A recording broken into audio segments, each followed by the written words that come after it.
Hello students, we are going to do chapter 6, conservation of plants and animals. Conservation of biodiversity. The biodiversity around us is destroyed due to deforestation, hunting, poaching of animals and loss of habitat. So getting back of the lost forest and the wildlife will take a lot of time. So we are supposed to conserve the forest and wildlife which is left. There are rules and regulations. The government has issued some rules and regulations that make us to safeguard our precious wildlife or flora or fauna.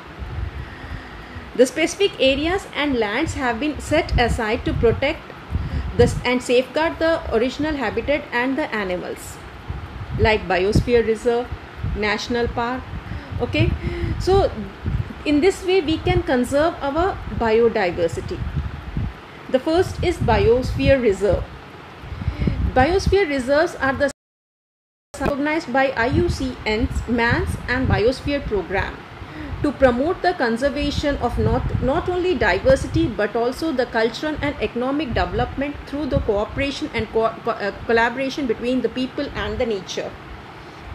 These biosphere reserves are divided into 3 zones. The first zone is outermost zone, the second zone is middle zone, and the third zone is inner zone. The outermost zone can also be called as transition zone. Okay, transition zone, it involves the human activities of the tribal people, like they can build the houses of and they can cultivate the crops. So outer zone is also called as transition zone, whereas the middle zone is called as the buffer zone. Okay, in which the human activity are very less, and the inner zone is called as the core zone, which is under the strict protection of wildlife, where the wildlife are protected and no human activities are allowed. So what are the functions of what the main function is? They conserve the ecosystem, they safeguard our flora and fauna, they provide the protection for the species by maintaining the diversity, they protect the species by maintaining the diversity, that develop the economy and the cultural aspects of the community by sustainable use of biodiversity region, supports research, education and monitoring of the local, national and global issues of conservation. Okay, these are some functions of the biosphere reserves. Next, national parks. National parks are the area meant for the preserving of the flora and fauna, landscape and history of the region. Okay, it also consists of 3 zones.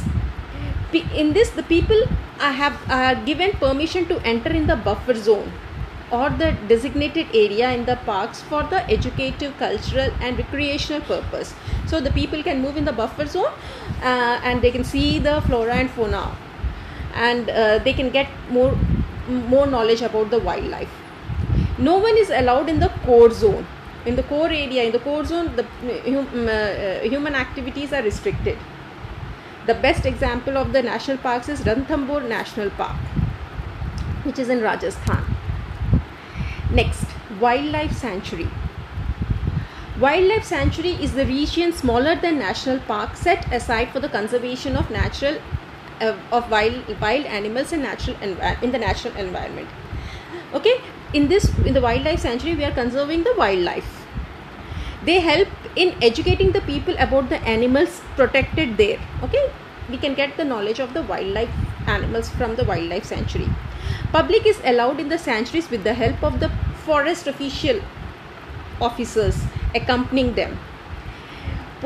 Poaching, fishing and capturing of the animals are strictly prohibited in these sanctuaries.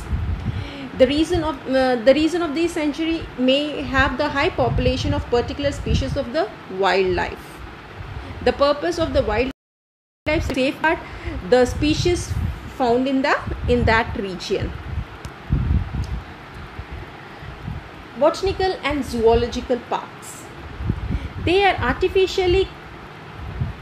created artificially to the house of all the species habitat in that mimic mimic their original ones.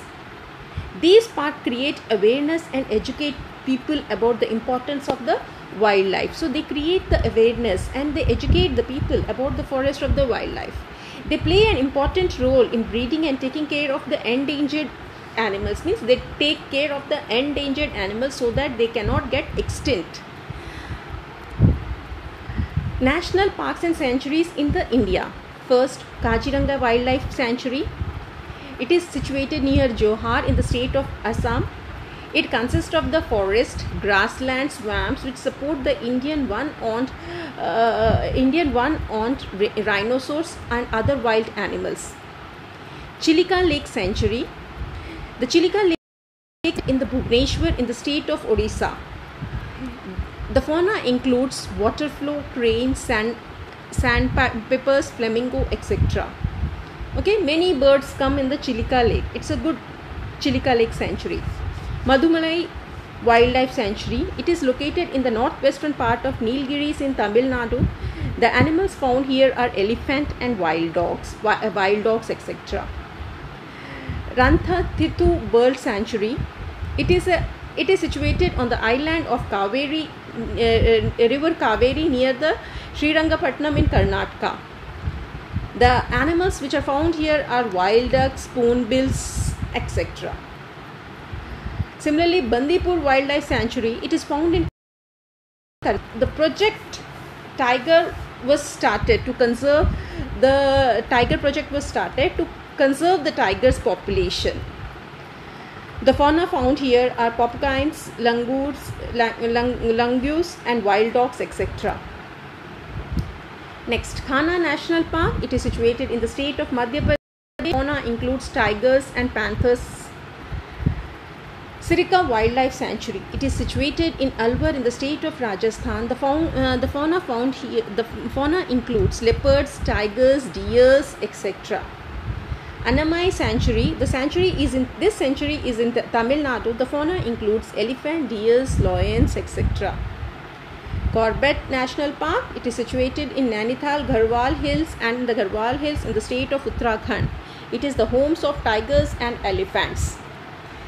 And last, Priyar Wildlife Sanctuary. It is found in Kerala. The fauna includes leopards. The fauna includes the leopards, bears, etc. So this is till here it is an end of the chapter. Thank you.